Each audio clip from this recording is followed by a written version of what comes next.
Kisah Nabi Saleh alaihi salam. Setelah Nabi Hud, keluarga serta pengikutnya hijrah ke Hadramaut, mereka membentuk kehidupan baru di sana dalam suasana keimanan yang tinggi. Sebagian anak keturunan mereka bermigrasi ke utara, ke daerah Hijaz. Di sana mereka membuat pemukiman baru dan berkembang turun-temurun. Bangsa baru ini dikenal sebagai bangsa Tsamud atau kaum Tsamud. Secara silsilah keluarga, kaum Tsamud berkerabat dengan kaum Ad. Mereka berasal dari satu kakek buyut, yaitu Iram cucu Nabi Nuh. Maka tak heran jika kaum Tsamud mirip dengan kaum Ad. Mereka orang-orang yang diberi kecerdasan tinggi oleh Allah Subhanahu wa Ta'ala. Kaum Tsamud juga mewarisi budaya dan keahlian bangsa Ad dalam bidang arsitektur. Mereka membuat bangunan megah di tanah datar dan membuat gunung-gunung untuk dijadikan rumah. Kaum Tsamud sangat mahir dalam ilmu pahat. Mereka membuat relief-relief yang indah. Kota mereka yang terkenal adalah Al-Hijr. Pengairan, pertanian, dan peternakan mereka berkembang sangat baik, serupa kaum Ad dahulu. Pada mulanya, kaum Tsamud menarik pelajaran berharga dari pengalaman buruk kaum Ad. Karena itu mereka beriman kepada Allah Subhanahu wa Ta'ala. Mereka hidup dalam kedamaian dan ketaatan kepada Allah. Tetapi setelah beratus-ratus tahun berjalan, kejayaan membuat mereka menjauh dari ketakwaan kepada Allah. Mereka, terutama pembesar-pembesarnya, mulai angkuh. Penindasan kepada orang-orang miskin dan lemah di antara mereka. Kebohongan, kecurangan menjadi biasa bagi mereka. Kaum Tsamud juga mulai menyembah berhala dan diteruskan turun-temurun oleh anak cucu mereka. Mereka melupakan ajaran Allah dan menuruti bujukan setan. Allah tidak membiarkan manusia dalam kesesatan tanpa ada petunjuk. Karena itu, Allah memilih Saleh untuk menjadi utusan bagi kaum Tsamud. Saleh berasal dari keluarga terpandang di kalangan kaum Tsamud. Kecerdasan yang menonjol, rendah hati, dan ramah, pandai bergaul, serta sabar. Bakat kepemimpinannya sudah tampak sejak muda. Saleh disukai oleh kaumnya. Mereka berharap Saleh akan menjadi pemimpin mereka.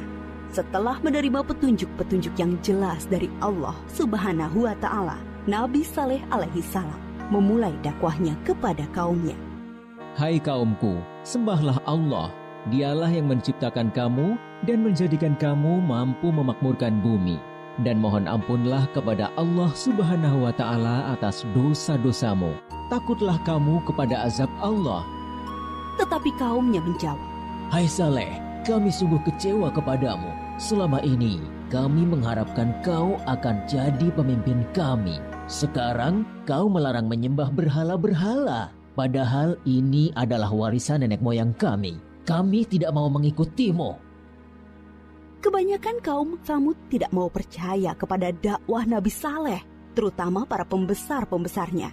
Hanya sebagian dari mereka yang menyambut seruannya, terutama dari golongan-golongan miskin dan lemah. Para pemuda kaum Tsamud mengejek orang-orang lemah itu, tetapi iman mereka sudah kokoh kepada seruan Nabi Saleh. Melihat hal itu, para pemuda kaum Tsamud menjadi sakit hati dan gusar. Keangkuhan mereka menjadi-jadi. Mereka tidak mau kehilangan pengikut. Mereka ingin Nabi Saleh tidak mempunyai pengikut sama sekali. Mereka berusaha agar orang-orang beriman itu meninggalkan Nabi Saleh dan kembali menyembah berhala mengikuti mereka. Kemudian mereka menantang Nabi Saleh untuk mendatangkan mukjizat. Mereka berpikir tentulah Nabi Saleh tidak bisa memenuhinya dan jatuhlah wibawahnya di mata para pengikutnya. Dengan demikian, orang-orang beriman itu akan meninggalkan Nabi Saleh. Hai Saleh, jika kau benar seorang nabi, perlihatkan kepada kami mukjizat. Kalau tidak, tentulah engkau pembohong. Nabi Saleh menjawab, Akan kutunjukkan kepadamu suatu mukjizat, tapi dengan syarat, kalian harus mengikutiku menyembah Allah. Mereka menuju Bukit Berbatu. Nabi Saleh memohon kepada Allah dengan penuh kesungguhan supaya diberi mukjizat. Dari dalam batu besar, keluarlah seekor unta yang sangat istimewa. Besar, gemuk, berbulu tebal, sangat bagus, dan hamil 10 bulan. Para pemuka kafir sangat terperanjat.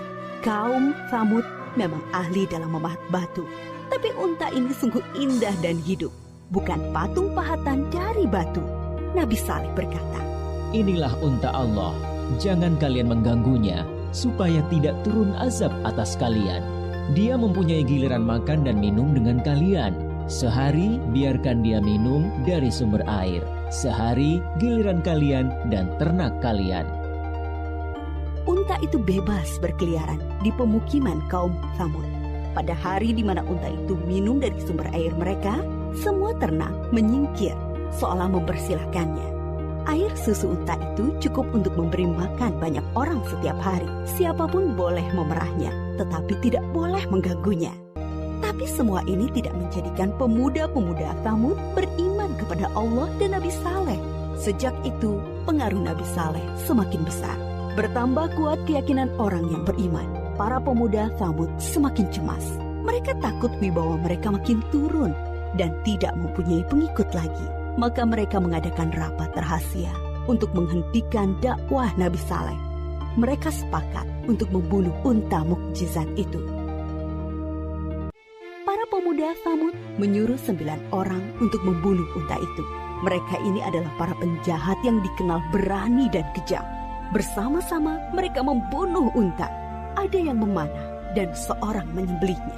Pemuda Tsamud mengumumkan pembunuhan unta itu dengan congkaknya. Mereka berpikir dakwah Nabi Saleh akan terganjal. Tentu banyak orang beriman yang akan meninggalkannya karena mukjizat yang sudah tidak ada. Masyarakat sangat sedih dan ketakutan mendengar kabar itu. Mereka sedih karena tidak bisa lagi minum air susu unta ajaib itu dan takut azab Allah akan benar datang menimpa mereka. Para pemuda Tsamud mendatangi Nabi Saleh dengan angkuh dan penuh rasa kemenangan. Hai Saleh, kami telah membunuh untamu. Datangkanlah azab yang kau ancamkan kepada kami. Kalau tidak, pasti kau pembohong besar. Kalian diberi waktu 3 hari untuk bersenang-senang di rumah kalian. Setelah itu, azab dari Allah pasti akan datang. Dengan penangguhan waktu 3 hari, diharapkan banyak orang yang menyesali dan bertaubat kepada Allah, serta menjadi orang yang beriman. Tetapi orang-orang kafir itu tetap dalam keangkuhannya. Mereka tidak mau beriman. Mereka malah menunggu-nunggu apa yang akan terjadi setelah 3 hari. Diam-diam mereka juga gelisah, takut kalau azab itu benar-benar datang. Akhirnya mereka merencanakan membunuh Nabi Saleh agar azab itu tidak jadi datang. Mereka mengutus kembali 9 orang yang telah membunuh unta untuk membunuh Nabi Saleh. Tetapi niat mereka digagalkan oleh Allah. Ke-9 orang itu mati ditimpa batu dari langit ketika menuju rumah Nabi Saleh. Nabi Saleh dan pengikutnya kemudian hijrah ke Palestina. Menjelang hari datangnya azab, Nabi Saleh sangat sedih meninggalkan Al-Hijr, membayangkan azab Allah akan menimpa kaum satu kampung halamannya. Aku telah menyampaikan kepada kalian ajaran Allah, tetapi kalian tidak menyukai kebenaran. Kemudian Nabi Saleh berangkat menuju Palestina bersama sekitar 110 pengikutnya. Setelah 3 hari berlalu, terdengar suara sangat keras menggelegar dari langit. Petir menyambar dan bumi berguncang karena gempa dahsyat.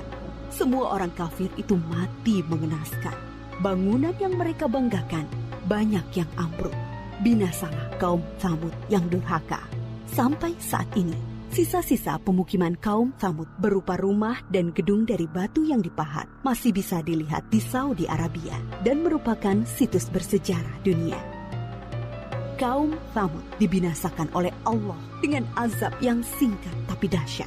Mereka diazab karena tidak mengesahkan Allah dan tidak mau mengikuti utusan Allah, yaitu Nabi Saleh. Mereka memilih mengikuti syaitan. Dan walaupun yang membunuh unta hanya beberapa orang, tetapi orang kafir yang lainnya merestui.